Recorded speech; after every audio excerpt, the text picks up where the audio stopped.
very good afternoon, colleagues and friends. Welcome to the showcase ceremony of the DI Apprentice Program 2021. We recently concluded the very first session of the DI Inspire Apprentice Program, which is a free, fast-paced, 3 weeks intensive hands-on learning program for the upcoming designers, design students, and design professionals. The apprenticeship program received over 99 applicants, and 15 out of them were selected after screening and interviewing. The program was conducted online by 6 facilitators led by Kadambari Sahu, SVP Design Value Labs, and founder of Design Inspire platform. Our apprentices have learned and achieved a lot throughout the course of this program and will be showcasing their final project outcomes, which will reflect upon their learnings. I would now like to invite Kadambari Sahu, the founder of Design Inspire and SVP Design Value Labs, to enlighten us with our ideology behind the Apprenticeship Program 2021 and the Design Inspire platform. Over to you, Kadambari. Thank you, Nishit. Hello, everyone. Thanks for joining in today. I would like to take this opportunity to talk about how Design Inspire and Apprentice program came into being. I decided to start Design Inspire as a talk series for the user experience group, as we call it UXG at Value Labs, as a way of understanding design better by getting to know the paths and actions taken by some incredible young designers with great potential. It was meant to expand the horizons of my team members for them to understand the diversity of design disciplines. This series featured 10 eminent designers in the first season, spanning across various facets and disciplines of design. And soon I understood that it is something that the whole design fraternity can be benefited from. And so following the unselfish DNA of Value Labs, which is the culture here, we started to share it with everyone and create awareness one episode. We further wanted to encourage the design students and give them visibility. To this end, we created a 24-hour designathon and Value Labs sponsored to give the winning team 1 lakh rupees prize money. Later, to felicitate these inspiring designers from the talk and finalists and winners of the designathon, we culminated the journey with a conference. Success of each of these initiatives led us to ask, what can we do more to enable the design community to promote good design practices? One of the problems we saw was the gap between theory, practices, and application for young graduates. While UX design is a multidisciplinary domain, it does require grounding in methods and processes. When young graduate tries to apply for the job, they're often met with 2 roadblocks: years of experience required and portfolio. At UXG, we believe that number of years of experience is a wrong measure. And what really matters is what experiences we add to our years. We are quite meritocratic. We have created processes which has been a winning formula for our 130 plus awards. Our processes are flexible, but at the same time, good enough to guide great outcomes. We thought the best way to encourage designers would be to solve these problems by sharing our winning strategies and processes and provide them with opportunities. Based on these thoughts, we created the Apprentice program. We collected our processes, best practices, and created a curriculum for 3 weeks. Preparation of the same took more than 6 months to finalize the form, content, and time to host this. Tejas and Rahul from UXG took the lead to articulate the processes into help documents while we had the processes in place. We wanted to be responsible and put our skin in the game. And so we also offered the apprentices job offer and internship. So after the program, they're not left unsupported. We believe we didn't want to make any false promises, but teach what we believe in. We also wanted to give visibility to their work and celebrate their efforts along with the designers from UXG who have wholeheartedly contributed to bring these thoughts into reality. We also wanted to let you know that currently Design Inspire is not part of any CSR activity of Value Labs. It was the spirit of the designers at UXG to create meaningful impact. And so all these efforts are above and beyond our day job, our client work. We come together to ask ourselves that with all the power we have, what can we create to impart a positive impact to the world? And out of these deliberations, new initiatives are born. In 2022, we are expanding DI to DI Honors, where we envision to promote graduates, graduate projects, awards, and much more. All of this can't be done alone, and we would love for you to all to join hands with us and be part of DI by volunteering or just by sharing the initiatives with people who can get benefited. And now we're excited to present you the amazing work of our stars, our DI apprentices of 2021. Nishit, over to you. Thank you. Thank you, Kadambari, for enlightening us with those kind words. We would now like to invite the facilitators of each team to introduce their teams, followed by the presentation of the respective team. The presentations would be followed by a quick Q&A round, and the Respective felicitations. Now, I would like to invite Prashant Puchala, the facilitator of a first team Stars Align, to introduce the team and give us a brief about the project.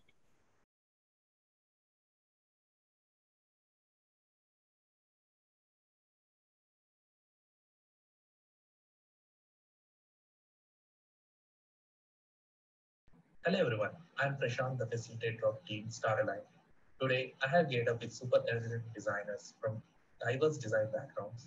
Ashish Joshi, who has studied Masters in Retail Experience Design from NIT Bangalore.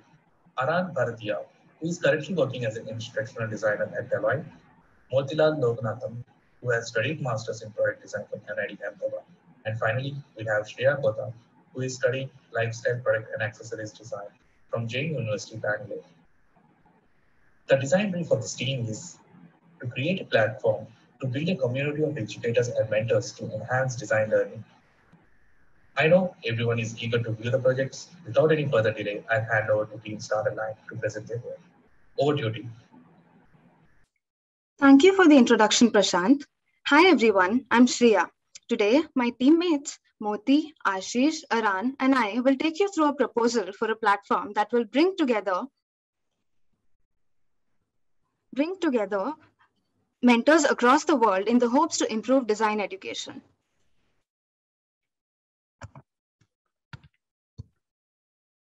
Vichar, the name of our product, is an online platform, a website to be more specific, that enables mentors from design industry and academia to come together and share their ideas for the enhancement of design learning.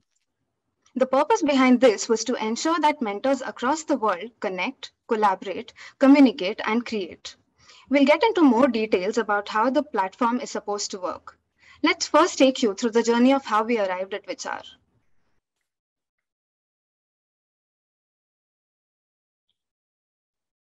So here we have our roadmap. When we first met, we talked about design for design education. Vichar started with some research about what's out there in the market in terms of existing online platforms that could contain knowledge about this topic. At this point, we went by our own experiences and created personas of users who may be interested in these platforms. During our interviews, it became clear that there were students who face many challenges in the world of online education. One of the challenges is having skilled facilitators in classrooms. The need of the hour was to ensure that we look at ways of addressing the root of their issues, which is building a better system of education. Now, that's a mammoth task. My colleague Ashish will take us through some further digging that we did.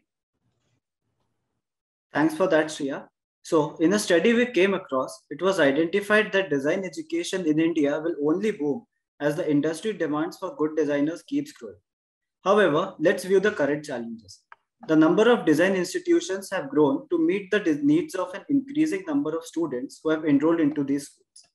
But there's a clear problem if we take a glance at the education imparting craft of the faculty at these institutions. While there is still little in terms of peer feedback for curricula at these institutions, there is definitely collaboration with international institutions.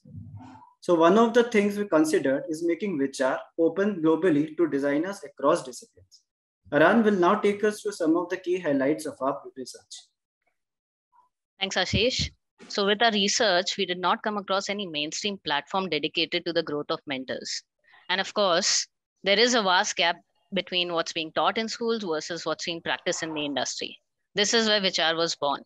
The primary opportunities we identified were how do we get a group of logical thinkers, which we hope would be most designers in a mentor role, to come together and learn to coexist with each other and consequently their students.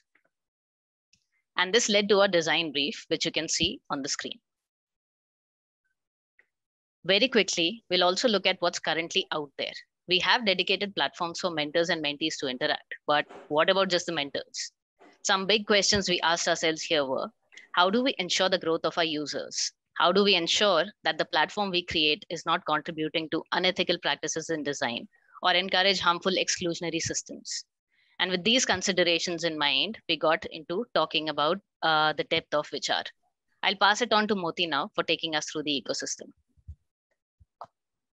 Thanks, Aran. Yeah, As you can see here, at the center of our system are academicians, design educators, and design mentors and facilitators. And our primary stakeholders have direct and indirect connections with design students, institutions, and other stakeholders. But the question we had at the center was, how do we address their difficulty in communicating with each other? So this is the area where we had tried to concentrate and build on. We had identified our major stakeholders and also the kind of stakeholders we would try our best not to provide our platform to. So at this point, we set a frame of who will primarily use our platform. Now, Ashish will take us through these stakeholders. Thanks, Moti. As you can see here, we had identified these stakeholders as primary users of HR and the kind of issues they could possibly face. An architect who is unable to share her ideas with people due to the pandemic. A visual designer who is fatigued due to crunch timelines at work and at the same time is getting low quality first draft from the designer's entire team. And a professor who's finding it difficult to keep pace with the design industry and concerned about teaching industry relevant skills to their students. We'll be returning to these characters a little later when we show a few HR screens. Shreya will now take you through the blueprint, user task flow, and information architecture. Great. Thanks, Ashish. Here's a snapshot of our blueprint. This describes the phases that a user will go through and the stages which detail the considerations of these phases. So, when someone signs up at HR, there are certain criteria they need to meet and we have a vetting committee behind the scenes to review their application. Until they're on the platform, they can only view the curated content for events. Once the user is in, they'll be able to create content, network, and of course, continue viewing the curated events to attend. Let's also take a look at information architecture or the website flow. Here, the elements you're seeing in dark gray is what we are focused on our wireframes. Right. So that was a bird's eye view of how HR will be used. Now, we'll take you through a few HR screens. Before we do that, let me tell you about Ms. Gonzalez, an architect who is unable to connect with designers in a post-pandemic world. With an industry knowledge of over 40 years, it's criminal she won't get to discuss her ideas. So how can Ms. Gonzalez go about sharing her knowledge via HR? We'll play a short video to take you on her journey. She clicks on upload where she has the option to create a new post or upload existing materials. Let's look at creating a new post. There are options to add various media in addition to the text. She can save the post as a draft or click on continue to add a cover image and title. She can also add tags to make it easily discoverable, select content categories, and control where the post is visible. She now heads to the preview section to proofread the content and then finally clicks on post. Because her internet is slow, she gets this page. And now the new post is up. Right. So that was all about Ms. Gonzalez. And now here's the case of Ms. Shala, a 40-year-old visual designer, low on motivation due to pressure of timelines and a very green team. They want to connect with other mentors through HR, and we'll show you how to do it. First, Ms. Shala logs into HR and heads to the network section to search for other users to connect with. When their search yields results, they can view the person's detailed profile and can either send them a direct message or request to connect. Once the person accepts the request, Ms. Shala gets notified in their notification section. They can also send direct messages to Aditya Arunachalam.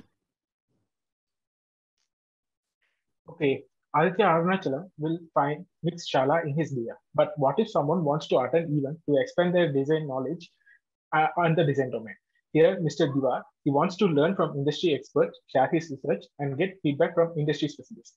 We have already seen how to create a content. Let's take a look at how Mr. Diwar will go about learning from design experts. On the home page, Mr. Diwar clicks on Explore Events, which leads him to a list of trending events and topics. Here, there is an option to search using filters. His attention is grabbed by Chai Pe Charcha, so he selects this event, views the details, and then clicks on Attend this event.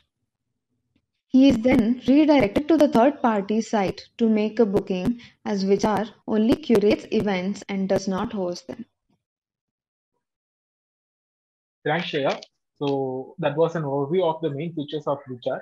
Now let me take you through some enhanced screens with our signature tools. So this is our landing page. Next, we have a home screen for logged in members. This is the content creation page. Here is what the networking page will look like, along with the banners. And finally, we have an event page. In conclusion, Vichar is a website for mentors across the world in the design industry and academia to connect, collaborate, communicate, and create for the betterment of design education. We think that the website will be able to make a dent in practices followed in design education and change the way we ready our future designers for dealing with the demands of a rapidly growing industry. And that's a wrap. We hope you enjoyed this presentation, and Vichar are eager to hear your Vichar about Vichar. Thank you, Team Stars Align, for the insights on your project. And now we invite the audience for the question and answer session. Please note, in the interest of time, we would be able to take only 2 questions per presentation. And you can post your questions in the Q&A section below or raise your hand. We have one question from Sophia David. She's asked, what have you all learned individually about yourselves working on this brilliant creation?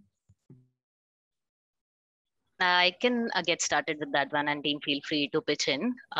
So one of the things is that, of course, design is meant to solve problems, and we talk a lot about human-centered design. And as designers, we came together as 4 individual humans, and we learned so much from each other while working, day and night on our assignments that, Kadambari and team came up with through the course of the 3 weeks. And I think one of the key learnings we had was how much you need collaboration in order to create good design. So yeah, that's one of my key learnings from this. So I could talk about my key learnings. The key takeaway for me was working in ambiguity and how it has been throughout the program that Kadambari keep telling about holding a horses. So that is one quote I'll take with me. Okay. Right, there's another question actually. How did you decide on the form factor, web versus mobile? Well, function follows form, and I think one of the things was that we wanted to make this a lot more accessible to people with slower bandwidths. So the site would, of course, while it's responsive, so it can be accessed on mobiles, and it's just better to have things over a website versus something like an app, which may have glitches almost all the time, and it would be easier to maintain the website. So I think, yeah, that's one of the reasons why we went with the website. To add on to that, this is a serious website, something like a LinkedIn, which you'll probably not use when you're traveling or something like that. You'll be on you'll be in a space where you can actually sit with this and engage yourself and get engrossed in it. So a website will have a bigger screen. I mean, in a bigger screen, it'll look better. So that's also one factor we considered. And that was quite insightful. And for all the hard work, our apprentice team Star Align, I request you all to please be on camera, like I see you already are, to receive the honor for the DI Apprentice Program 2021. Now, I would like to invite our SVP Kadambari Sahu and our chief guest for today, Mr. Sandeep Chauhan, to please be on camera and share their insights over the presentation of Team Star Align, followed by their felicitation. I'll get started first, and then maybe you can pitch in, Sandeep. I think the team has done an incredible job just in 3 weeks, starting with the ambiguity when we threw on them was designed for design education, and then, really going on to, focus their lens onto something which is like this, and, concretely arriving at that for just like in 3 weeks. We all know where we've been a practicing designer, and also students where, anything of the serious nature takes so much of time just to decide the brief. Deciding the brief, I think, is one of the tallest task when you're trying to solve any problem. And they say that if you're trying to solve anything, take 90% of your time to, literally choose the question that you wish to solve. So that way, the team, I think, has done an incredible job in just 3 weeks to decide upon like what to, solve.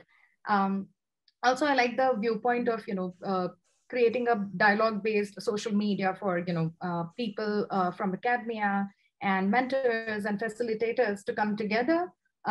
So sort of bridging gap, maybe not directly falling for, running towards the practices, which I, strongly condemn that, academia should be academia where, people should be taught to think and not really follow on the things. But yeah, I think that would be a great dialogue, discussion, maybe also heated ones. But yeah, it's a great place to exchange, ideas and thoughts. And I thought that, the team has done incredible. What are your thoughts, Sandeep? Yeah, first of all, kudos to the team that when I came to know that it is only 3 weeks program and the execution of all the effort that I saw was amazing in the given time. The kind of research work and narrowing down the problem statement. And the best part I saw is the ecosystem map and how, mentors and cross industry and academia is connected with each other, and coming up with a solution for the mentors. It's really unique problem which I have seen for the first time. And yeah, I appreciate the thought process that has gone behind coming up the wireframes. In given time, it's really difficult to actually materialize the solution. But then the major screens that we have seen here is like it is giving the idea that what what kind of functions, the major functions the mentors would be executing on the platform, and it's kind of solving the purpose. That's, I think, the main takeaway from it. And I appreciate everyone's effort as a team, and I think the mentorship went into coming up in the short time with a solution is also, I think, your effort also being visible from the work. So first of all, I would like to thank you on behalf of all the participants and apprentices on all the projects that we will see, and providing the platform to these people, and in the real short time giving the flavor of how the process is there in the industry, and bridging that gap. We don't know when you are when you are studying design, you probably just know how theoretically things work, and you have your own comfort to execute things on your own. But then when you go to industry, there everything is has to be as a part of your deliverable, and it has to reflect some level of quality, and also your method of research, and everything you execute, it matters. And I mean, that has been captured really nicely, and all the apprentices, I'm sure, will take leverage this knowledge taken from this 3 weeks effort. And I really appreciate everyone's effort. In like, I'm sure so many people are working behind the scenes making this successful. But yeah, kudos to everyone. Thank you. Thank you, Sandeep. Thank you, Kadambari. Now we can now go ahead with the felicitations.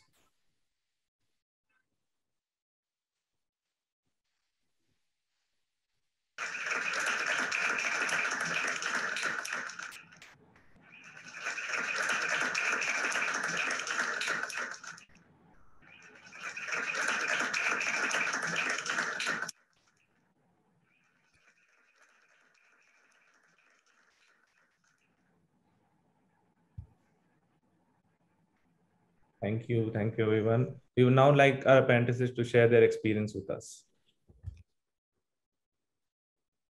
Starting with Aran. Okay. Okay, I mean, where do I begin? Like, it had been a very 3 intense weeks of the course, and honestly, thank you, Value Labs, thank you, Kadambari, primarily for creating Design Inspire, because I didn't just learn about UXE, I have made friends for life through this program.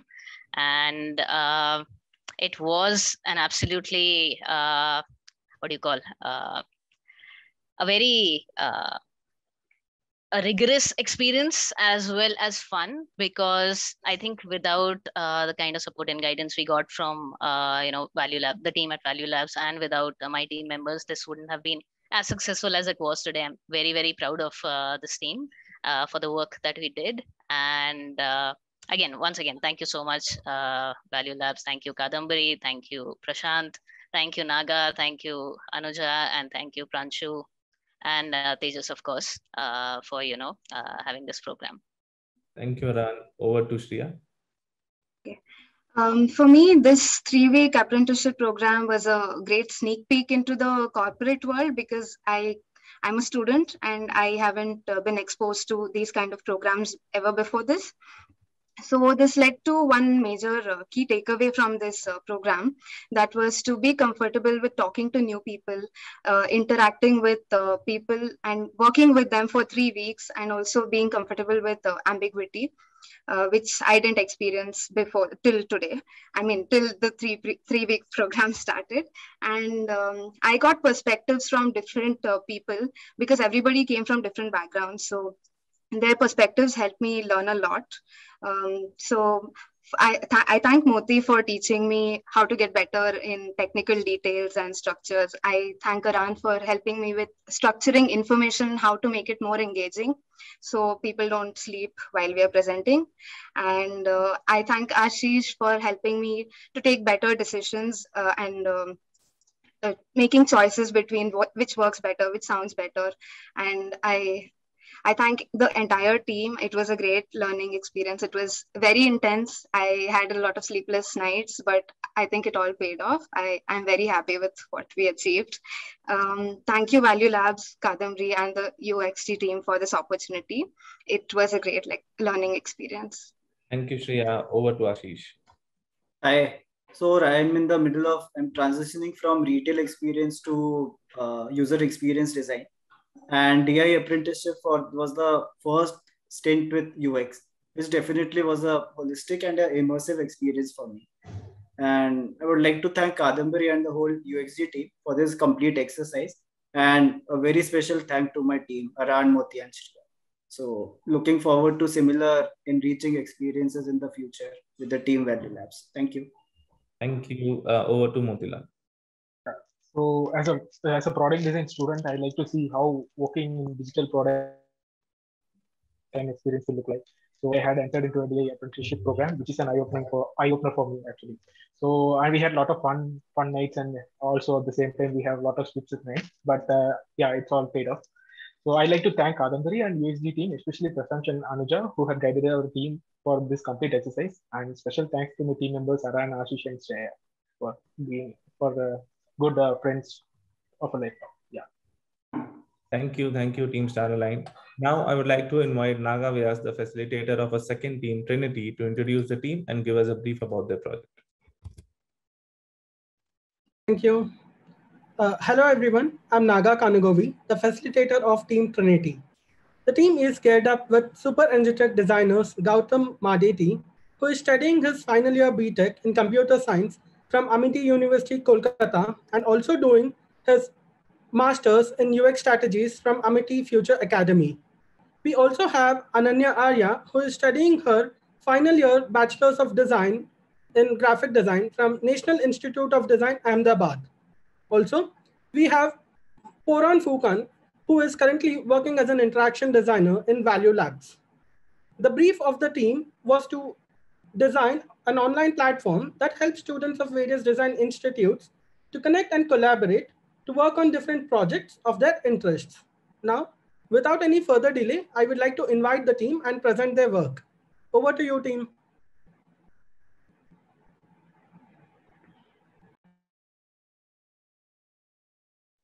I request the team to please be on camera while presenting. Thank you.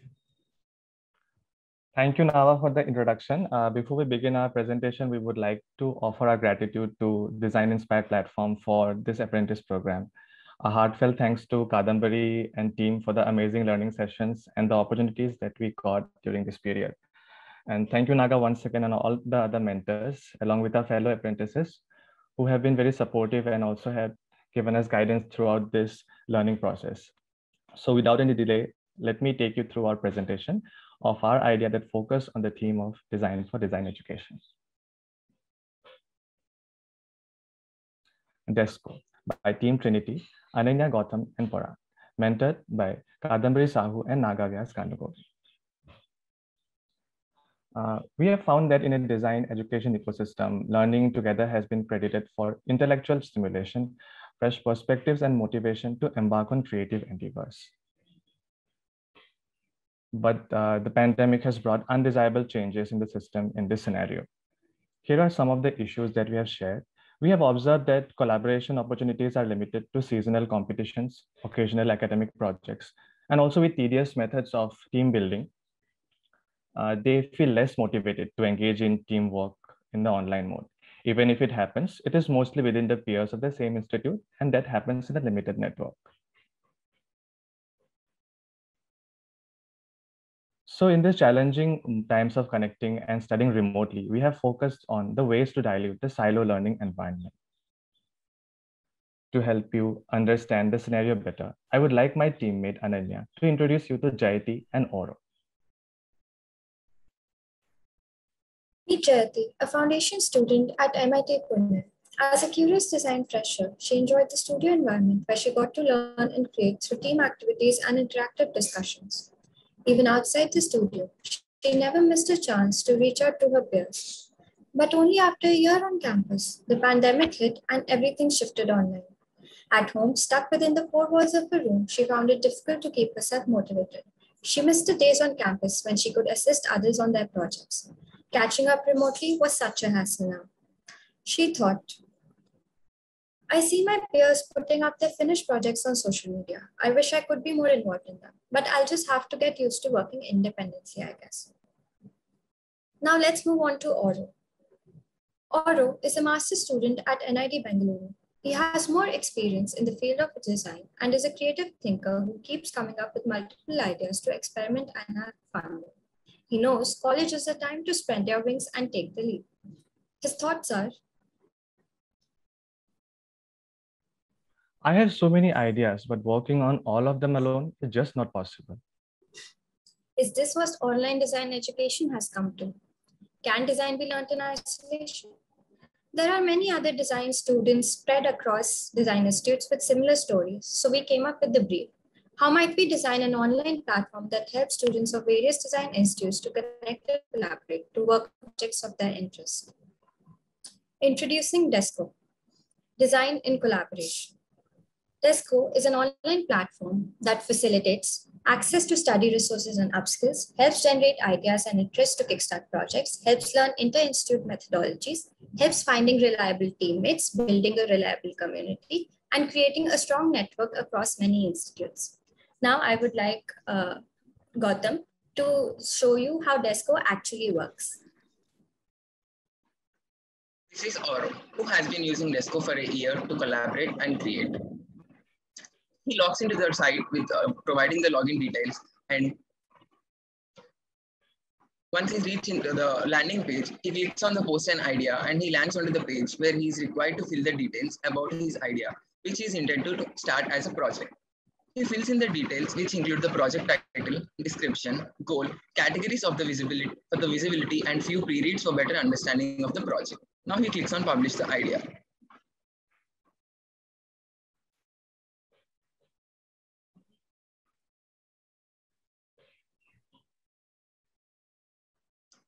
This has been on my mind from so long. Finally, I'm going to start working on food systems. Now here is Jayati, who has been newly introduced to DESCO. She proceeds to create her account. After she fills in the required details, she clicks on sign up.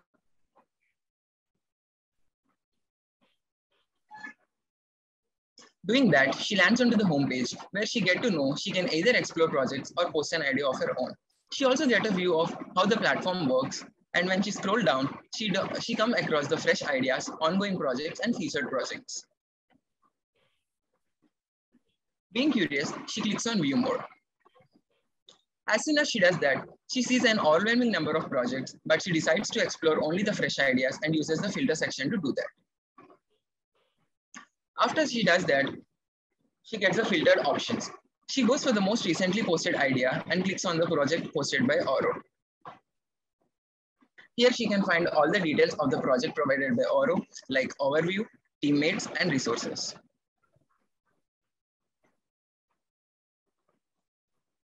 Going back to the teammates, she clicks on Oro's profile. She can view the details like skills, ongoing projects, and projects he have worked previously. Impressed by the profile and the type of projects he has done previously, she plans to join the project. She clicks on request to join. For that, she is required to answer a few questions framed by Oro. This helps Oro to briefly understand the reasons for Jayati's interest, and also it acts as a parameter for Oro in selecting teammates. After answering the questions, she submits her interest.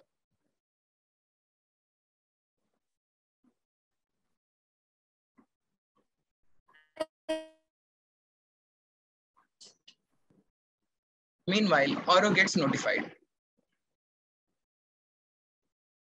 Looks like someone showed interest on my new project idea. He checks the notifications to find Jayati as the one who has shown the interest. He views her profile and also the answer posted by her about the project. And having liked the profile and her answers, he goes to the project's dashboard. He opened the project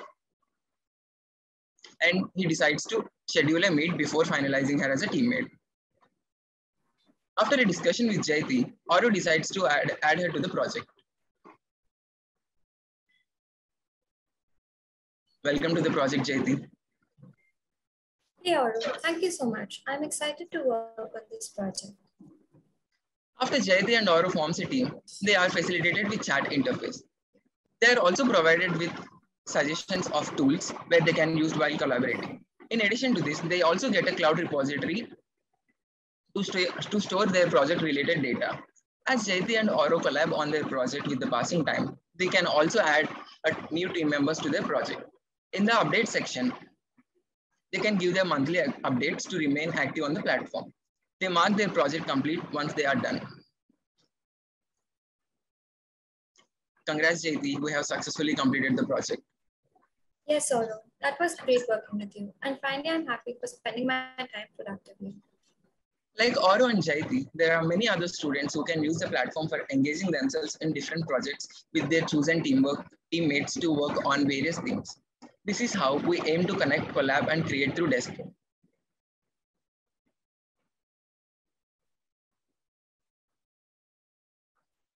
Thank you, Gautam and Ananya, for explaining how the offerings of Desco can facilitate the students to keep their creative pursuits alive in a diverse and wide network of students. We believe our proposed solution benefits and stays relevant in both online and offline mode of design education. Now, to sum up our presentation, I would like to briefly showcase the process that our team followed during the program to fulfill our objectives. So here is the process followed by our team. We got into secondary research, focusing on design education, online platforms, and done the competitive analysis, which was followed by creating the online design education, and then the primary research, which focused on interview, synthesis, and the opportunities we got, which resulted into the creation of the design brief. And then it was followed by service blueprint and the information architecture. It helped us to wireframe and prototype the product. We're sharing some of the snippets. This is the online design education ecosystem where we identified the players and also the interactions that take place between them. And here is the interview process that we conducted. All the 2 interviewees are listed here, and also some of the questions that we use in the interview guide. And here's a blueprint where we found out how different units work together and the touch points that we need to include in our platform. Next is the information architecture we constructed for the wireframing process.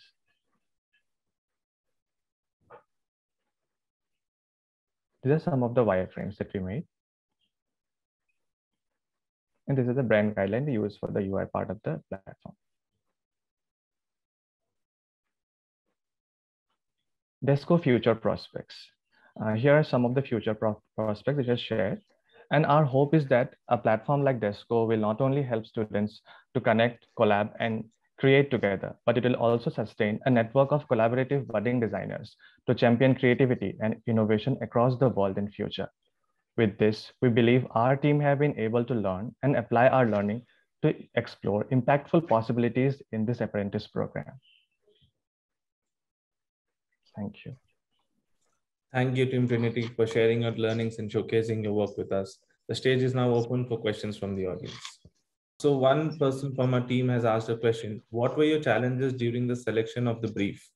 Yeah, actually, during the selection of the brief, we had a lot of challenges. A lot of us had different ideas of what we wanted to do.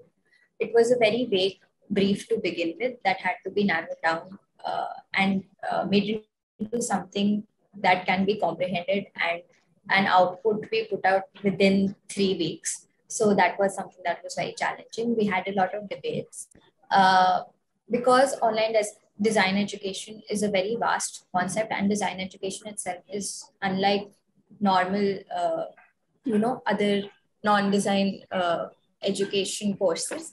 So it requires, we figured out that it requires more collaboration and team interaction. But what really helped us through this decision was our interviews and the insights from those interviews. Yeah. Thank you.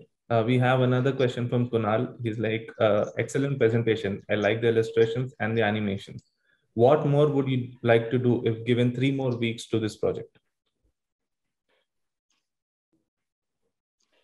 So actually, when we created the brief and when we went to the process, we are more connected towards the connection process of the students where they can start their project.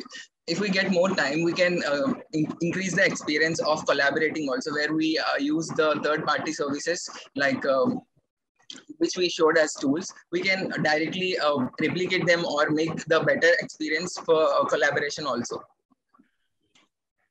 Okay, thank you. Would you, anyone else Also, like I'd just like to add to that, we would like to user test it. Yeah. Okay, so indeed that was a stunning presentation. I would now, you guys are already on camera, so I would now request Kadambari and Sandeep to please be on camera to share their thoughts on how the presentation was, and followed by the felicitation of the team. I think really amazing work and so relevant in today's time, right? Like pandemic situation has really crippled the education sector, right? Especially design, because in design you require so much of physicality, so many different media. So it's so important not to lose hope and to continue. So these kind of things are like really important, and I think the product is incredibly awesome. Apart from like pandemic, which you guys have really sort of created as a platform for many people to come together to just brainstorm, hang out, sort of in fact do collaborations, something that had been like a real amazing thing, making sure that people can come together, share ideas, and do a lot of things together. So I would definitely, sort of, it's very relevant to even me. So I really think that thing is really nice. But apart from just the idea and the product that you guys have created in a way, I can't believe what you guys did in just 3 weeks. It's such a stunning presentation that you guys have done.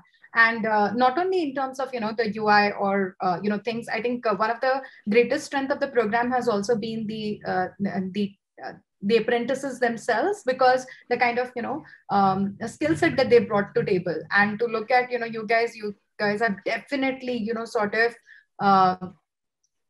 leveraged everything that you had, and try to do make the best of it. I also love the narration part of it, like how you guys started with a certain thing and then went on behind the scenes. So yeah, that's for me. What are your thoughts, Sandeep? Yeah, so Ananya, Gautam, and Puran, brilliant job done in given time. So it is a very relevant problem in the current scenario of pandemic. We can see. I still have my own questions about the problem statement itself. Being a student in design education, are we actually dealing with this kind of situation where being a design student, I'm looking for someone in the community to work on the program, or probably I might be using this kind of scenario very less frequently, probably not kind of as a daily challenge, but probably if I'm working on the final design project or something where I'm actually looking for external collaboration or something. But I still see that it might not be a daily problem to solve, but at the same time I see a lot of potential in the idea that in not only in design but also in any teams which requires collaboration, any projects which requires collaboration as multidisciplinary teams, where this platform can be utilized, not only for the students. For example, if you're talking about any engineering program or any like architects design, where outside the academia there is need of collaborating on different things, where you are not part of the same company, but you are in different organizations, and then you have to collaborate on one platform and one program. So this can be scaled as really amazing tool for all those scenarios as well, apart from student. That's kind of potential. And I really appreciate team members' work to not only just do the research work, but make the prototype at visual design level, to go with the high fidelity, where this kind of effort is really appreciated in the industry, not limiting your work into keep it to the wireframe, but push the boundaries for your skill set, and try to bring that visual design quality to present, and that actually immediately conveys your idea to the audience, and I really appreciate that. And yeah, kudos to the team. Brilliant work. Thank you, Sandeep. Thank you, Kadambari, for those kind words. We will now go ahead with the felicitations of the team.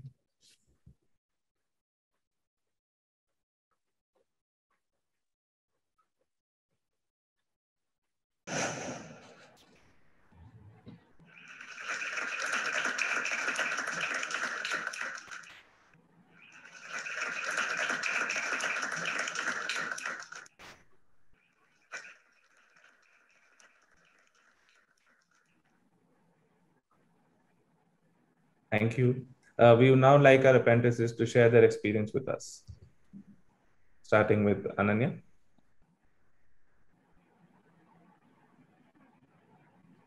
Labs and Kadambari, and somebody even asked like a question like, how did we maintain our timeline for this project, for such a big project? So they played a big part in this. We had a lot of issues keeping up, and it was quite hectic, the whole program. But there was constant encouragement from our mentors and from Kadambari herself. There was so much feedback to whatever that we were presenting, that it made the process very smooth flowing and we never felt that, okay, we're stuck today. If one night we were stuck, the next we were moving forward. It was just, it was a great experience. I would really like to thank Paran and Gautam, because they're really compatible teammates, and they have taken up the burden when I couldn't be there, and vice versa. So it was a great experience all over. Thank you, guys. Thank you, Ananya. Moving on to Gautam.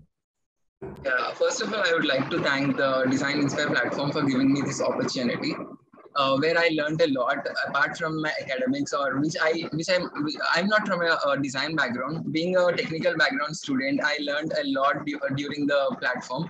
I mean, this program, because I learned how the thought process goes on, and not just inside the boundary. I mean, in the boundaries, we just went out and we explored everywhere. Even though when we have given with the brief, we were in space. Now today we are in our home at presentation, giving our product. So from space to home, like we were passing so many levels, and coming to the final presentation today. And yeah, I'm really happy to be a part of the program, and thanks Ananya and Puran. They were tremendously helpful, and yeah, that is it. I believe the experience that I have gained in the program will be useful for my all upcoming endeavors. Thank you. Thank you, Gautam. Moving on to Puran. Hi. It has been a really amazing and insightful experience for me, like being in Value Labs and getting the chance to attend this and have a great chance to learn, interact, and work on so many impactful ideas, like all of us has did, with so many creative individuals from different backgrounds with the same goal. And it has also introduced me to a well-structured approach of design thinking in UX. And it has been really helpful to me, I would say. And for this, I am really thankful to Kadambari, all the mentors, organizers, my fellow apprentices here, and my awesome teammates who made this program a very fruitful one. So I got so many friends now, and also for the amazing ice-breaking sessions we had within our team. So I would really miss them. So thank you so much.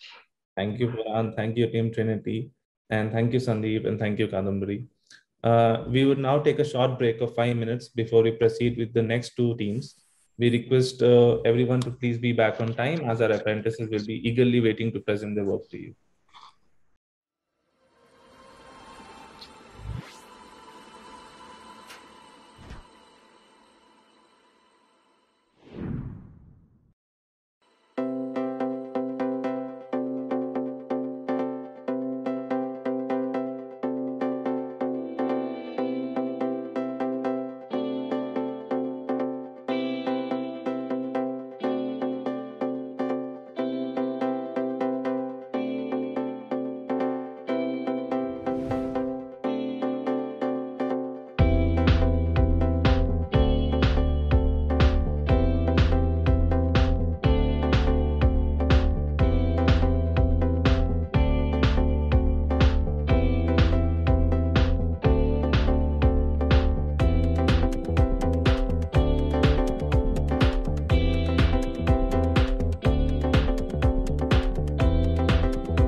Welcome back. Now I would like to invite Pranshu Chaudhary, the facilitator of our third team, Cosmos, to introduce the team and give us a brief about the project. Hello everyone. I'm Pranshu, the facilitator for the team Cosmos. The four brilliant pillars of the team are Archana, who is currently a MDiv student at IIT Hyderabad; Muskan, who is a graduate from textile design from Srishti; Tausif, who is a current graduate from NID Bangalore; and Monica, who is currently working with Samsung as CMF Research and Design Team Lead. I would now welcome the team to start the presentation of their design brief. How might we make a career in design a more acceptable choice? Over to you, Team Cosmos.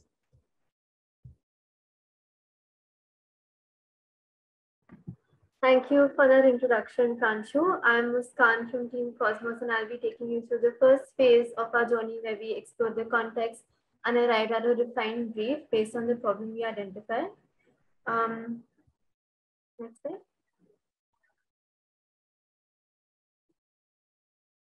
Yeah, so we started by looking at the entire context and the entire system of online design education to understand the entire scenario.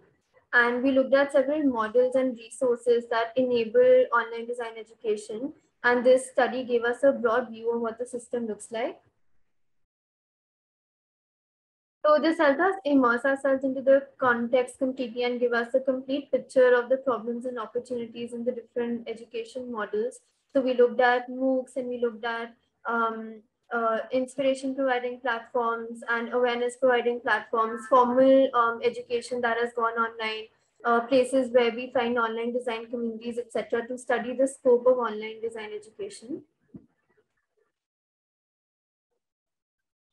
So these were some of the insights that we got from this secondary research, where we found that upskilling is becoming a new trend because learners are more enabled to expand their horizons and find a lot of resources on different design fields. And it's also creating a selective mindset because people have more control over how they want to curate their education. However, at the same time, because there's lack of regulation on the internet, there's dilution of quality content. And because there's so much content available on the internet, it's also causing an analysis paralysis in the decision making.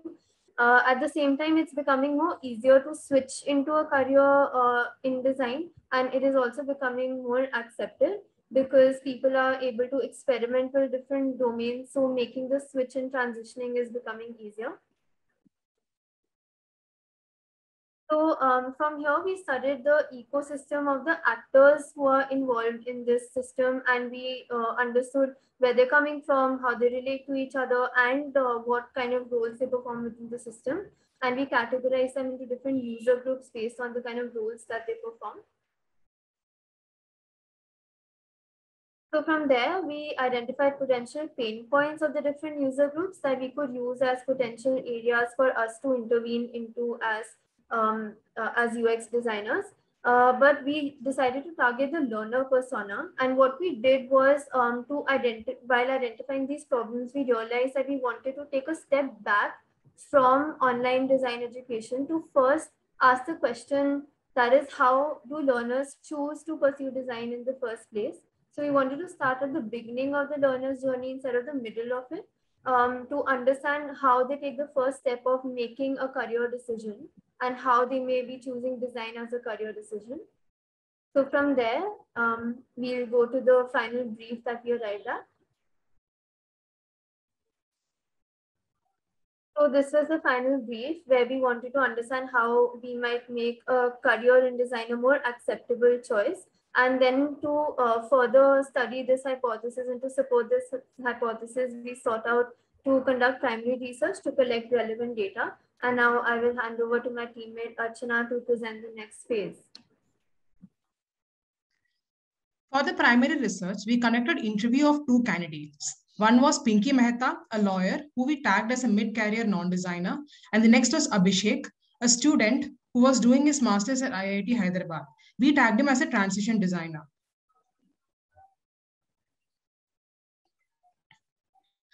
From our primary research, we got many insights. We have listed the most important ones here. Firstly, early exposure, which allows design to become preferable career choice in later life. Secondly, relationship between the resources and career choice.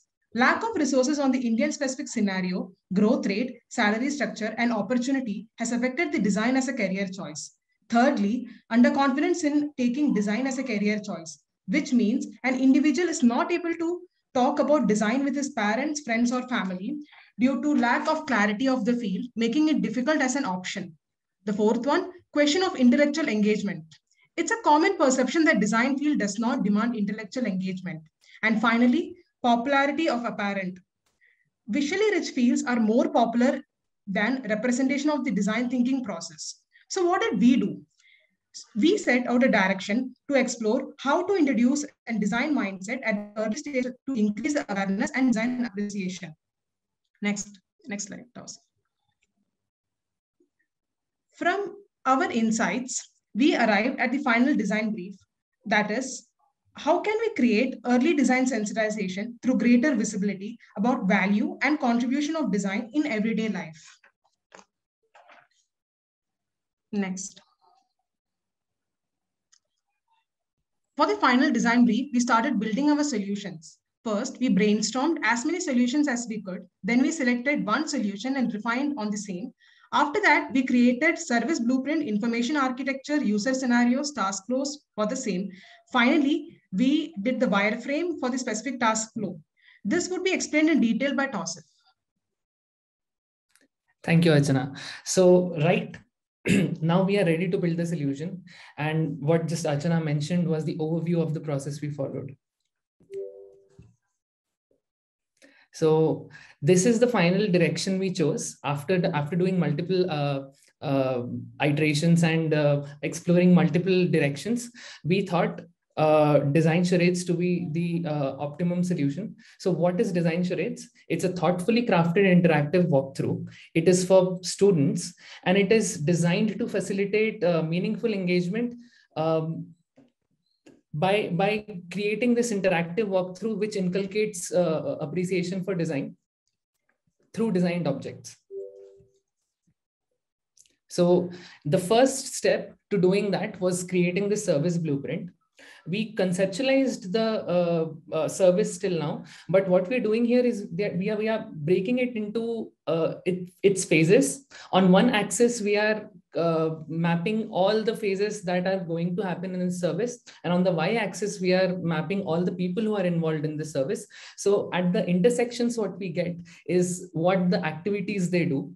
And what this helps us in doing is that it helps us understand who is doing what and at which point of time. And this helps enables us to orchestrate the service in a more controlled manner, in a way we want it to happen. So once we did that, we now have a little bit of idea about what all the people who are involved in the service want from us. So while creating the information architecture for the landing page, we wanted to make sure that the administration people who are going to pay for the service, how are they going to find the information they need in order to make their buying decisions?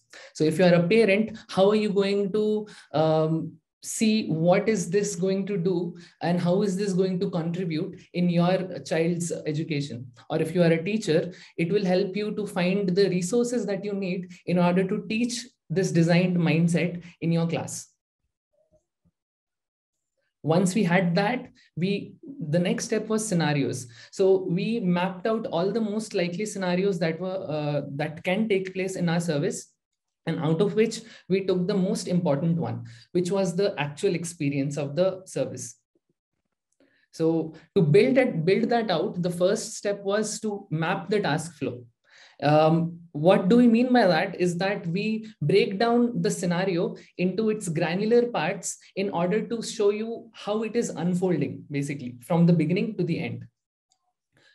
And to convey our vision, the thing that we imagine in our head, we created this small walkthrough, and I invite my colleague Archana to take you through it. So how does the interactive walkthrough work for students? Firstly, the individual has to select his role as student. Then the student has to give his login credentials, which would have been sent to him earlier. In the main screen, product of the day and the brief will be available. Individual can start the interaction. When the interaction begins, the prompt panel and the product for the interaction would be displayed. The individual can respond to the prompt. The prompt can be responded to by typing in the dialog box.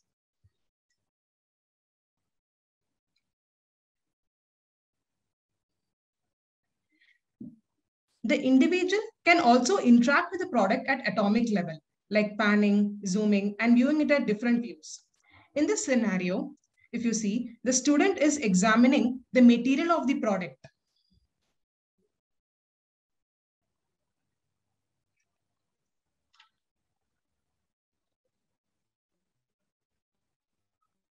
The prompt will get further detailed as the interaction continues.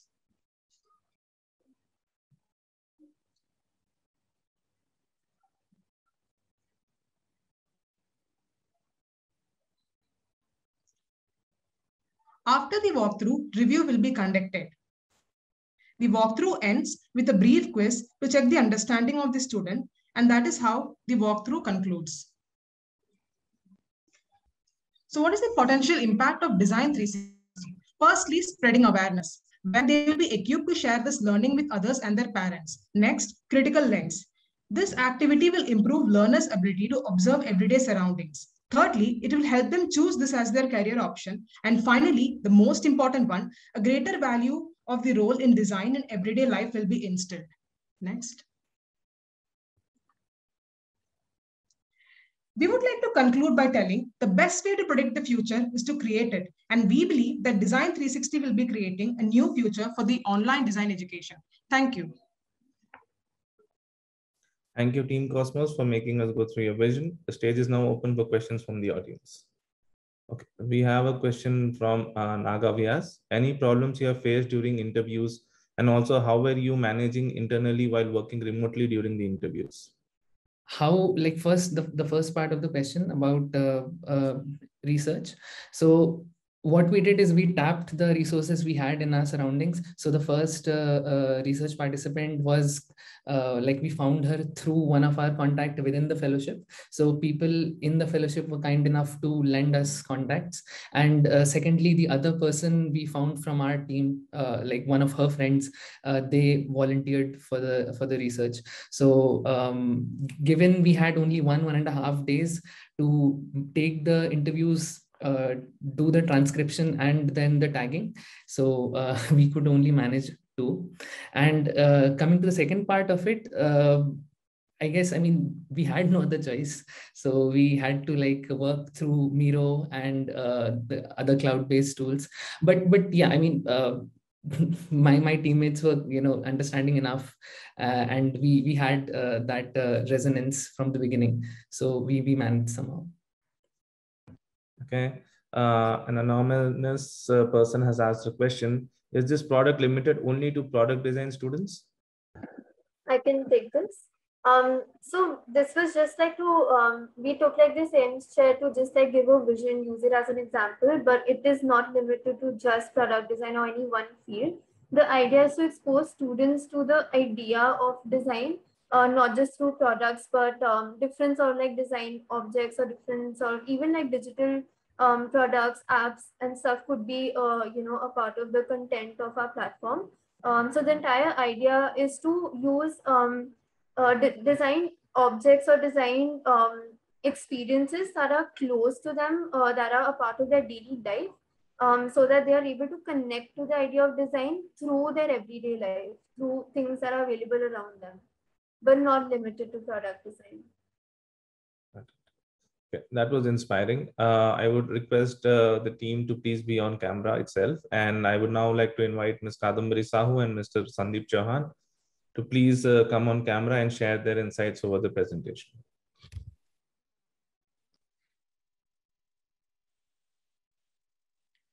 Yeah, so I really liked how they have used mean actually school students, and then, you know, making sure that the awareness is spreading at a very early age.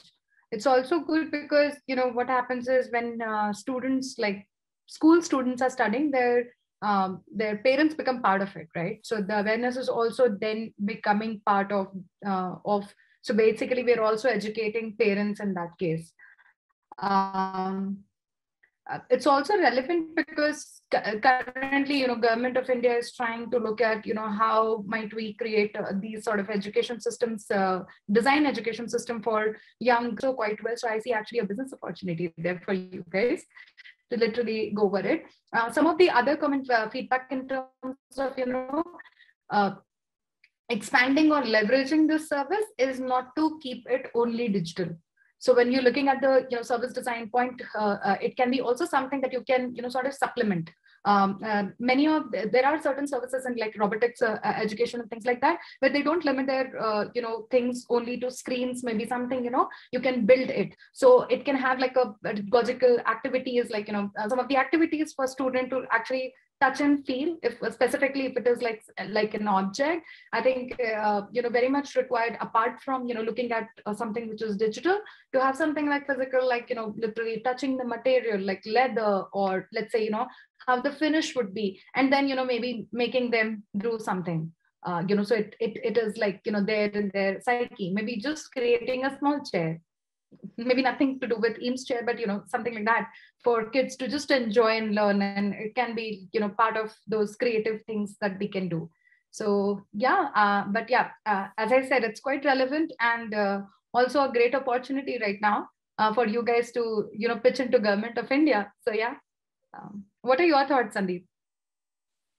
Yeah, first of all, I really like the problem statement. I also, I wish that this kind of solution, would exist in my time when I was struggling to find, guidance when I was choosing from engineering to design as a career. Because I just came across, luckily I came across a couple of people who were aware of NID, and then they were aware of my work, and then somehow, they suggested me to contact other people, and somehow just being lucky was the thing that I landed up in the design.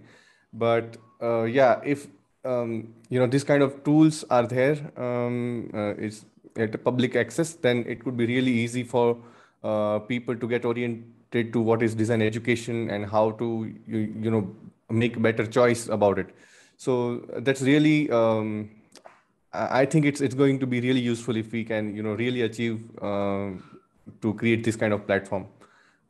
Yeah, kudos to the team. Amazing idea. Thank you, Sandeep. Thank you, Kadambari, for those words. Now we can proceed with the felicitations.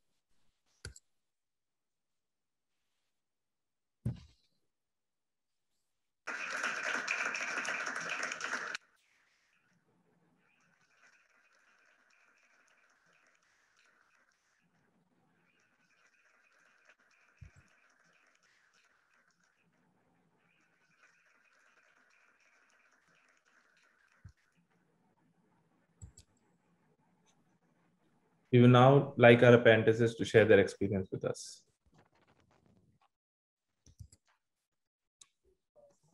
Who wants to go first?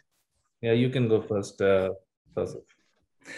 Okay, so when I applied, my goal was to just understand how the design process works in big companies. But what happened during the course of the fellowship was that not only were we learning by doing, which is okay, which is common. I mean to some extent, from my college. But what was really valuable was the conversations that were happening every day, the conversations that we were having with the mentors, with Kadambari, and which were supplemented with projects that they were doing, like previous projects or something that they're doing currently. So what happens is that I get to learn from their experience, from how they tackled the challenges they were facing during the projects. And that is something that I can either go through, make the same mistakes and learn myself, or I can learn from these people who are doing these things and making these mistakes. So that sort of like accelerates my learning. So I would say the biggest advantage of fellowship like this is that to hear from people who have done it and load it in your own brain. So yeah. Thank you. Over to Muskan. For me, it's been like really nice to be exposed to a very thorough research process from real industry practices, and it helped me to question and inform my own practice at several points.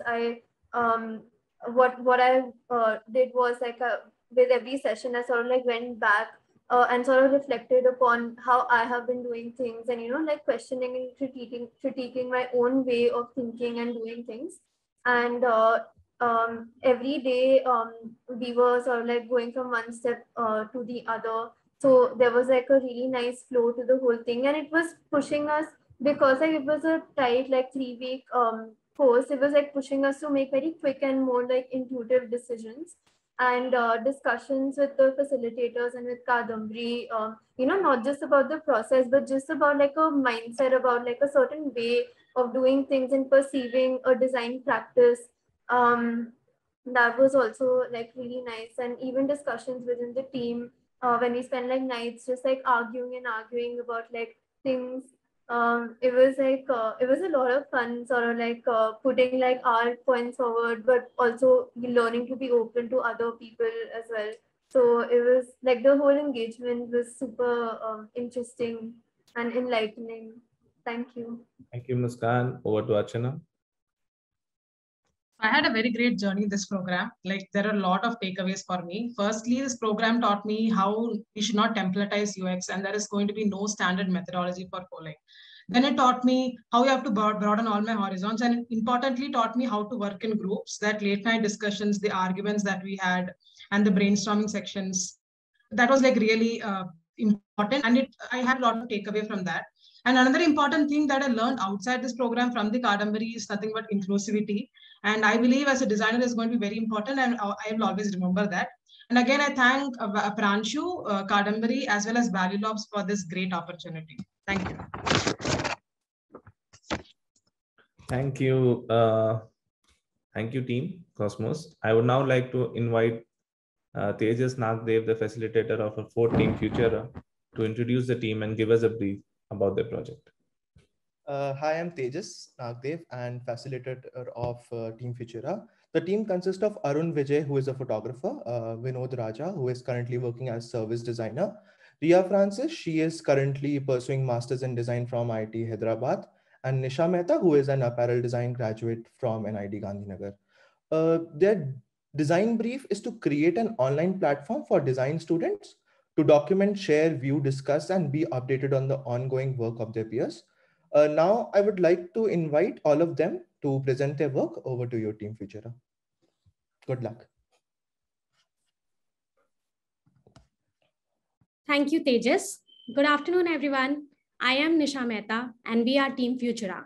And we are here to present our learnings from this apprenticeship in the form of this project.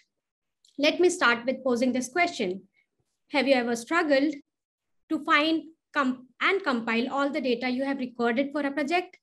I'm sure most of us would have faced this at some point of time.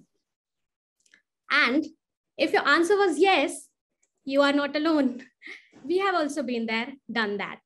We have understood the importance of documentation, especially in the field of design.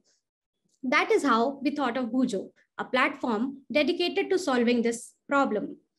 Bujo is a digital bulletin journal where you can hold up multiple formats of data on the go and get it all back in an intelligently classified document upon a click. With Bujo, you can be a happy holder of content and not worry too much about segregation and compilation. Bujo also lets you collaborate, collate, share, and publish content with your peers. More on how Bujo can make your lives easier later. Let's take you through the process behind it. We started with some groundwork on the theme of design for design education. Followed by primary research, we led us to interaction with relevant user groups. The methods used in this process were dictated by our insights at every stages and hence was iterative. This was an important learning for us to not be constrained to templates or be prescriptive. From now, my friend Vinod would take us further into the process. Thank you, Nisha. So the informed decisions from our secondary research were combined with the ecosystem of our design education. This helped us identify opportunities in virtual design education that COVID-19 has confined most students to. The sudden change of learning environment from the physical classroom to the online mode of education has reduced the engagement quality. This has also led to the anxiety of working in silos. The students are finding it difficult to collaborate effectively on online projects. There were crucial insights that drove us. So we were looking, we then took the approach of mapping a day in the life of a hypothetical persona to understand the daily nuances.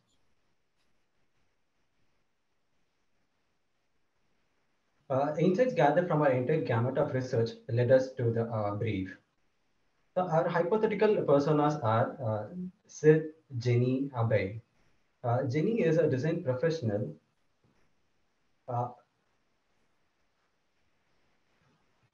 who wants to be up to date with her work domain. Sid and Abhay are freshman and third-year design students, respectively. So we identified diverse goals and intrinsic motivators for each of our personas. Post this, another round of user interviews were conducted. Our interviews were majorly design professionals and design students. Our findings are stated pain points, which were like the lack of live interaction in the virtual classrooms. So next slide, please. To the previous slide. Yeah. So there was a lack of live interaction in the virtual classrooms and the inconsistency of feedback on the projects, and the overwhelming options of learning design in the era of Google, and the dire need for physical presence in the same space and time in collaborative projects becoming cumbersome. So these are the major insights which we got through. And there is also having too much of data and content to manage, and which also affected the peer learning. Keeping each of these findings in mind, we then brainstormed the activity where we explored multiple directions where we got to go from. And then we then focused on easing the compilation of a large amount of data gathered during the design process, while also addressing the pains of students while collaborating in the virtual environment. Our design brief was tailored accordingly. Our intent is to create an online platform for the design students that helps them their design process and documentation, and opportunities to share, learn, and share the ongoing work of their peers. A service blueprint was crafted to understand the holistic nuances of the life of a design student, considering the primary and secondary stakeholders in the various stages of our service. This further helped us to establish our service offering with a human touch. To establish our digital platform as a service, the information architecture was mapped. This helped us in categorizing and sequencing all the various features in the platform. Bujo was conceived here, so catering to the design students. This would solve students as one-stop destination to have their brain dump, hold content, and then maintain their own virtual bulletin without much of cognitive load. While the platform's artificial intelligence helps students to manage it effectively. The platform also enables them to share, learn, co-create, and then collaborate effortlessly. My friend Ria will take further from here. Thank you, Vinu. To understand how Bujo works, let's look at an intended user's journey with it, who in this case is a design student. Remember Sid from earlier? He recently got into NID and couldn't be happier. Now, because Sid is a very real person in our real world, his country is also affected by the pandemic, and he has to start his academic year remotely from home. As motivated as he is, Sid suddenly finds himself in the middle of multiple things to do, multiple subjects to juggle with, and many projects of various natures to tackle. During his group project, Sid and his group members found it time-consuming to share files, work across different softwares, maintain formats, update each other on time, and so on.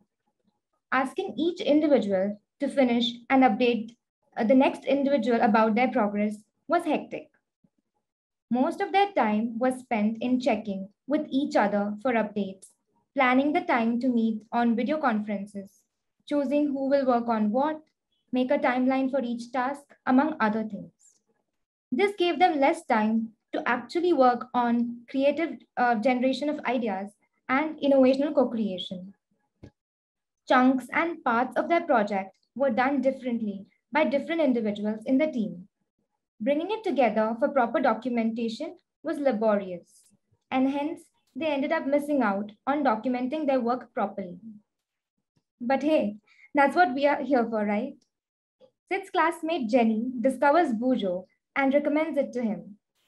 Sid is intrigued by what she claims Bujo could do. He instantly checks out Bujo application on his smartphone and installs it. Let's now go through Sid's phone screen. Arun, my friend, will be taking us further. Thank you, Ria. Now we are looking at Sid's smartphone screen. The splash screen promotes him to get started and sign in. He enters his institute email ID and password to sign up in Bujo. Institute, discipline, and interest field are then updated. That leads him to a custom home feed. Over here, Sid is able to view published projects of peers from his institute and publicly available projects. There can be further expanded on clicking. Sid goes on to his profile, which is his own bulletin journal. We have here Sid's notes, any media he has captured, and projects that he has created and named. Sid opens up design methodology model group project that he was working on with 4 others. When Sid goes for the field study, he is able to make photographs as well as notes he makes. He could photograph the notes and update here. Then audio recordings, which he do with the personas in the field,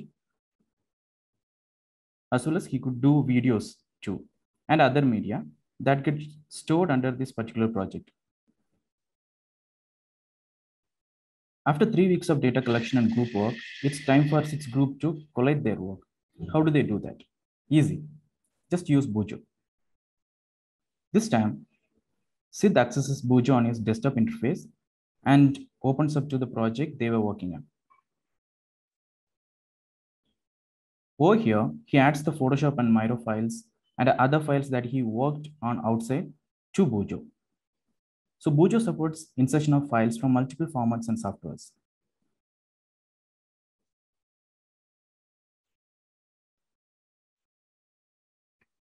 Now, moving on to the document their data, SID starts typing out some information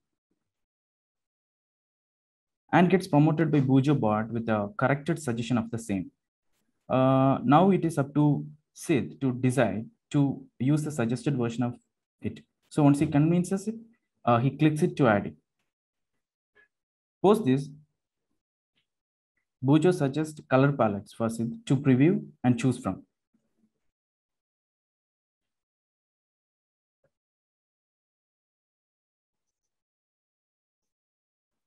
Now SID previews the color palettes and he actually likes the third color palette and somewhat get convinced with that. And he decided to use it for the project.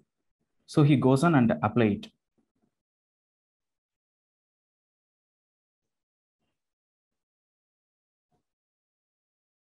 And finally, with the document in place, SID is ready to publish it or submit it as an assignment.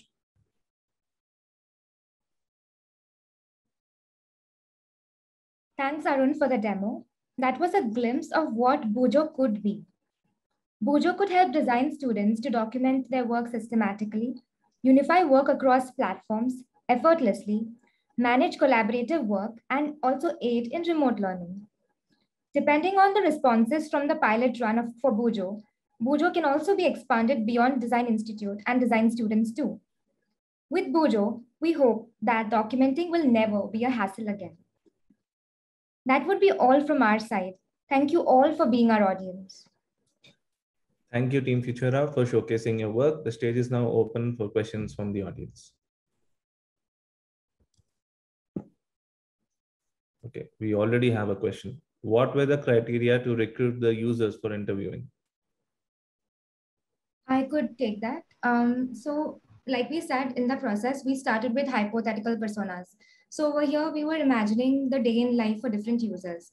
From the insights of our hypothetical personas is what led us to choose users to interview.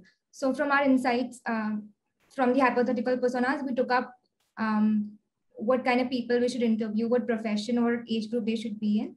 And then that's how we selected people for user interviews. Okay. Waiting for another question. Also, I'll add to that. So after our hypothetical personas, we had agendas. So what we need to actually get from our interviews. Depending on that, we kind of identified people who will be suitable for our interviews. And that's how we actually interviewed some of our interviews. Okay. Moving on to the next question. How would this app be different from something like Notion? Maybe I would take that up. So in Notion, there is a collaboration also happening over it. But here in our platform in Bujo, so we are aiding the day-to-day design process. So what you do in your college, what you do in the campus, or what you do in a virtual learning environment. So this platform is designed to go hand in hand with the current process so that it is more merging in the process and it's aiding you to manage it effortlessly.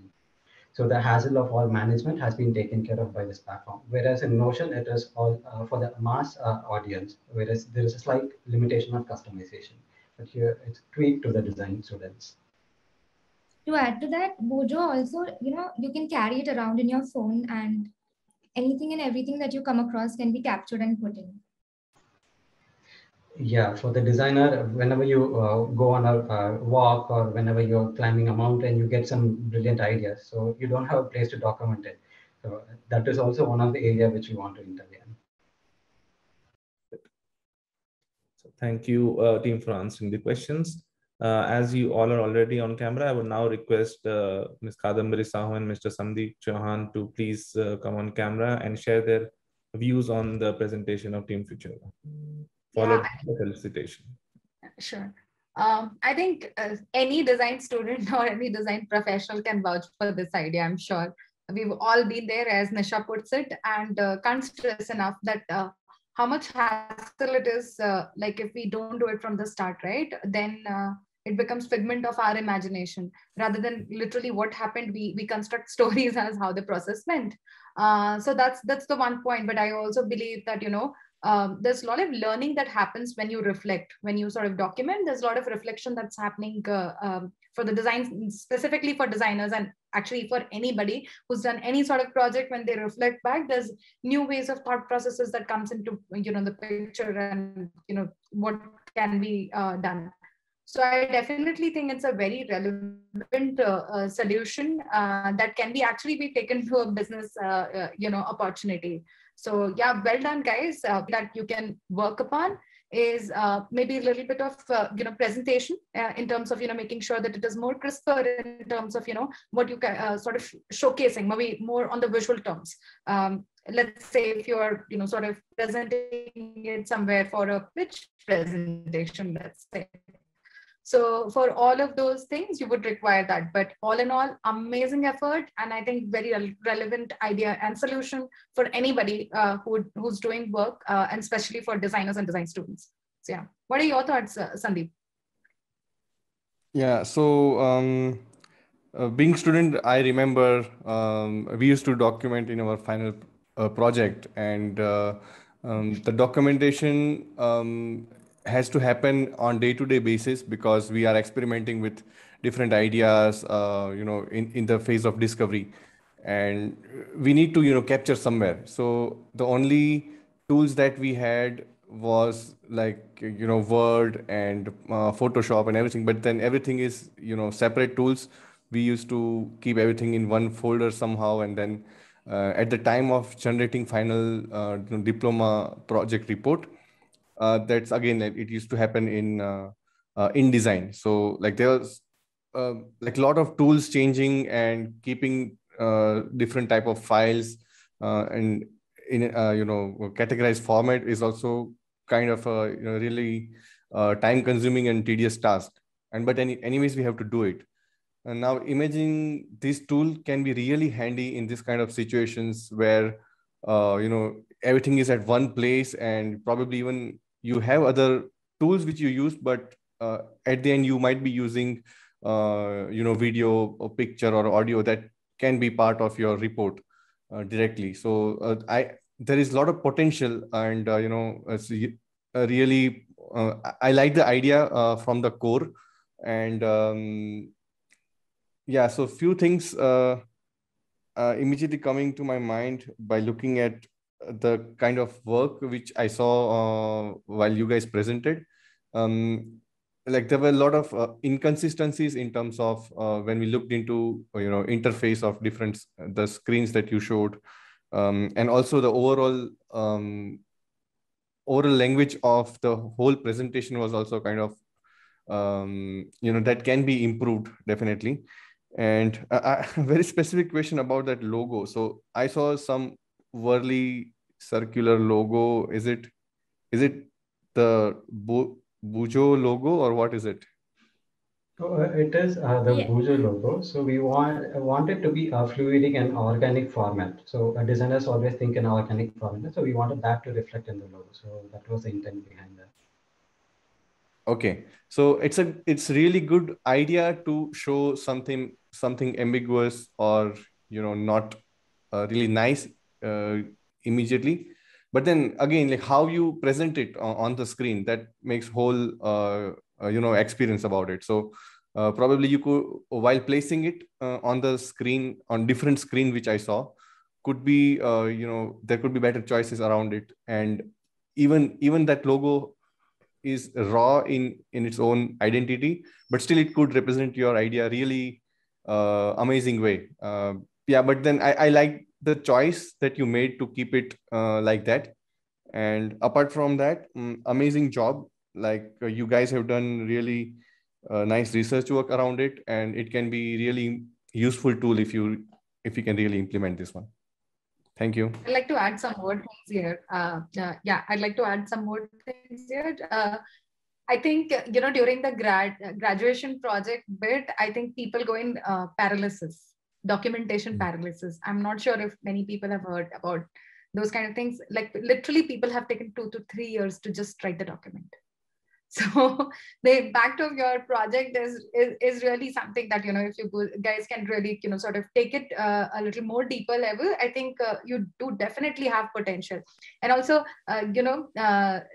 some of the comments from Sandeep, I think it's true. And do remember, he's a craft Nazi also. So he would not do anything unfinished. So yeah, it's more in line with, sort of me, where I I'm a little low on sort of more on idea, less on things. But yeah, I think definitely taking his things forward would help you in terms of, making it visually appealing. As I said, that's one thing is currently stopping you guys from literally, going to make a business pitch. So that's but I think it's a really clever and very interesting idea. So yeah. Yeah. Also, I wanted to add, did you guys mention any feature where, if you have any faculty member who is guiding you over the documentation, who is going to review your stuff day to day and on the progress of your documentation, is there any feature of commenting and that probably comment is resolved? Something like that can also be really useful. Yeah. While brainstorming about Bujo, we had many ideas to add so many features, but in the interest of time, we just made a demo with, the basic features. But these could be like great add-ons, definitely. Yeah. But amazing. The faculty guidance and also the reference materials which the faculty gives during the course session. So all those as a feature we try to put across. Yeah. Yeah, that would be definitely useful, right? Specifically think about it. Like we do refer our graduation projects done by other students, right? And what references were there. So definitely helps a lot for everybody. Yeah. Great work. Yeah. Thank you, Kadambari. Thank you, Sandeep, for those kind words. And now we'll proceed with the felicitation ceremony.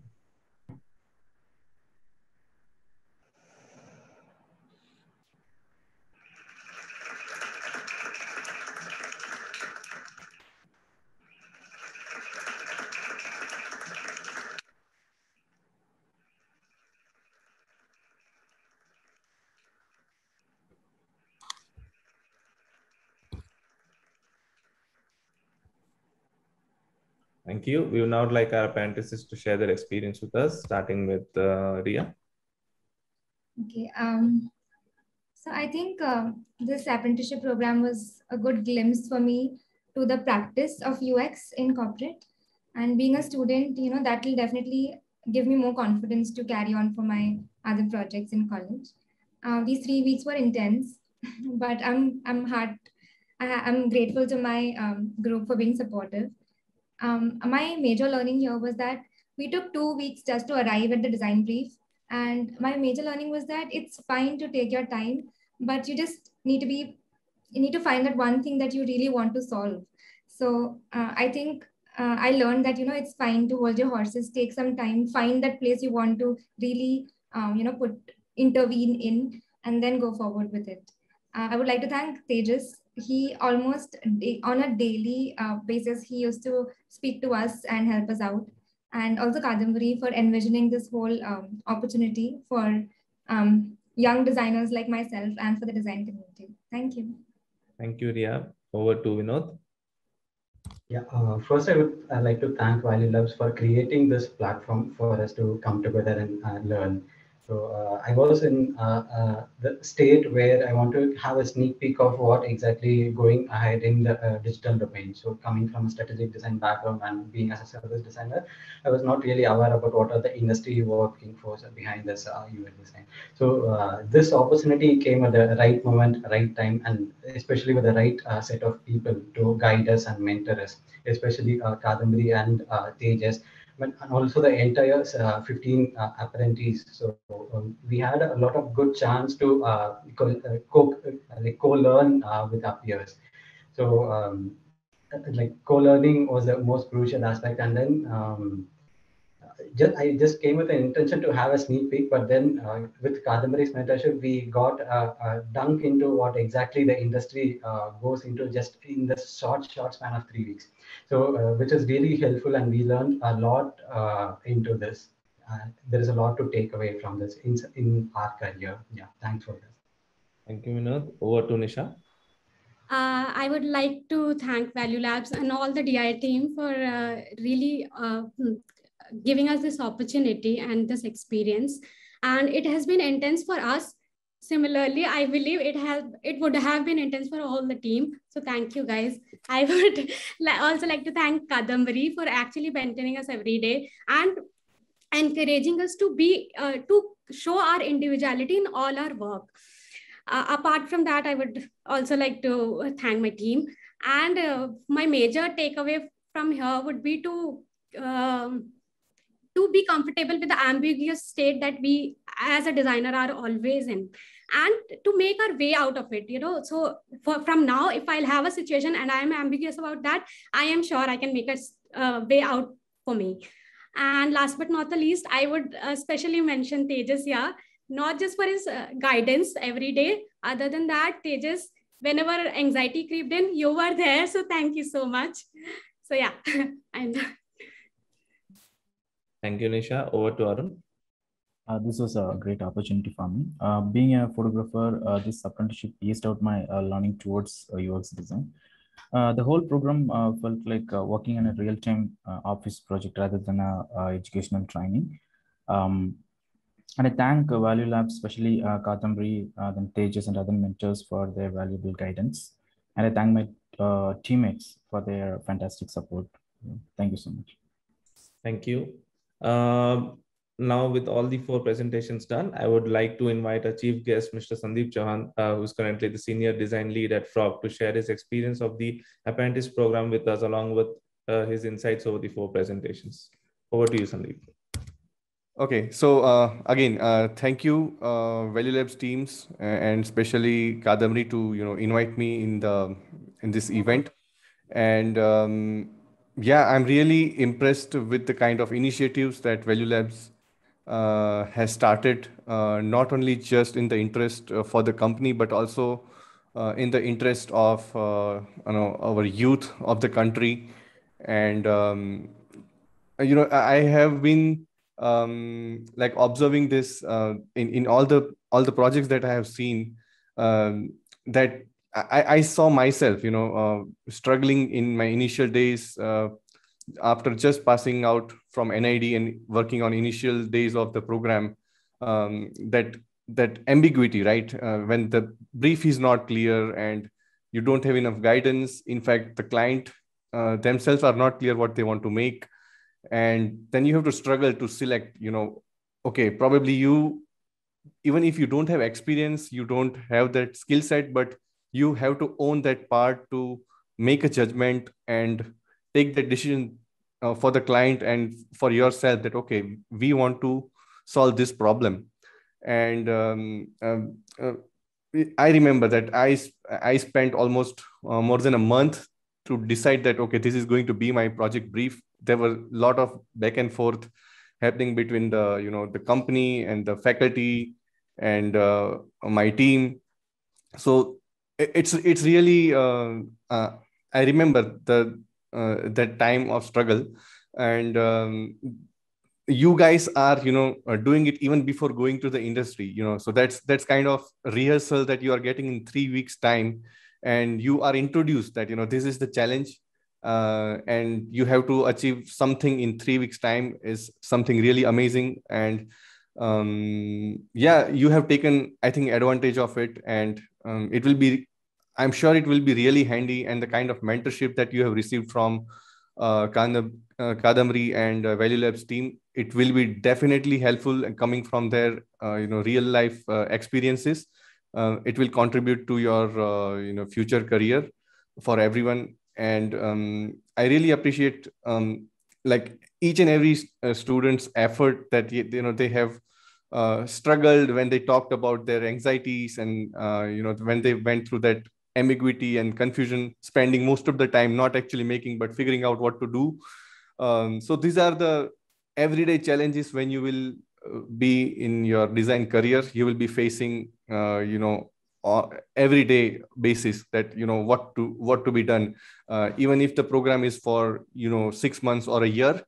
But you will be working on the small segments of a program which will have this level ambiguities at its own. And this exercise that you have did for these 3 weeks, I'm sure is going to be useful. Those experiences will be definitely be useful. And the methodology that you are learning, right, that what is the process you start with,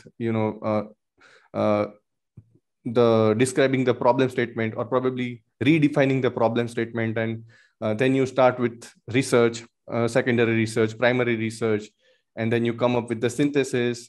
Then you start defining service blueprint and information architecture. Then you start with wireframe, and this is basically the flow, even if the program is of any scale, but this is the process that you will follow. So even those might be different. For example, sometimes we take 1 or 2 months just for the discovery, just to restate the problem to the company. Sometimes we take months, like a couple of months to do that. But again, we do the same activities. So you guys are really, at fortunate place and fortunate having people like Kadambari and Value Labs team to support you. And I want to appreciate everyone's effort, and yeah, it will be helpful for youth of India, and appreciate that, and keep it up, Value Labs. I'm really thankful for you guys. Thank you, Sandeep, for those kind words. I'm sure. I'd just like to add. Yeah, Kadambari, please go ahead. Yeah, I'd just like to add some few things about Sandeep. Guys, he's been he's a really humble being. He's come from very humble beginnings and have climbed, the way he did is really a success story in itself. Coming from a small town from Bhavnagar, coming into NID, battling so many things, so much of things, climbing and going to Autodesk, then from there Frog, right? Sandeep, right orders, right? And also in between starting his own company. So he's a powerhouse of performance, and also a really humble being, and master of craft. If you say, it's very difficult even for me to show him my work, to be honest, because he's very honest, too transparent sometimes with people. So yeah, but absolutely delight, and a successful individual, I would say. And thank you, Sandeep, so much for coming and giving the feedback and sharing with us your thoughts today. Just wanted to thank you on that front. Yeah, Nishit, you can go forward, please. Thank you, Sandeep. Thank you, Kadambari. With that, we are done with all the 4 presentations for today. Thank you, apprentices and the facilitators. Having said that, in the interest of time, we would like to conclude the apprentice ceremony. And before that, there is a small token of love and appreciation for all the apprentices.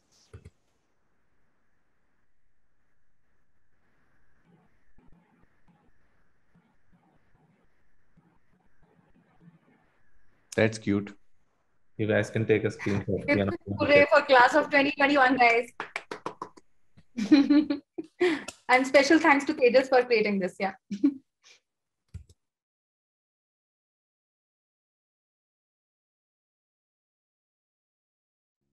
Okay, and kindly note the important dates for the upcoming events. It's DI Designathon, which is going to happen on the 30th and 31st of October 2021, and the DI conference, which is going to happen on the 20th of November 2021. The links to the following events would be shared with you shortly, and please do follow us on our Instagram handle and also the other various social media platforms to be updated with our upcoming events. I would now like to take this opportunity to thank the following people for the successful implementation and closure of the DI Apprentice Ceremony 2021. Ms. Kadambari Sahu, Anuja Tanawala, Naga Vyas, Prashant Puchala, Prayanshu Chaudhary, Tejas Nagadev, and our VD team, along with the entire UX group. Finally, a big thank you and cheers to all the 15 apprentices for their hard work and enthusiasm. I hate to say goodbye. However, this is the end of the event. I wish you all a safe and happy weekend ahead. Bye-bye. Bye-bye. Thank you.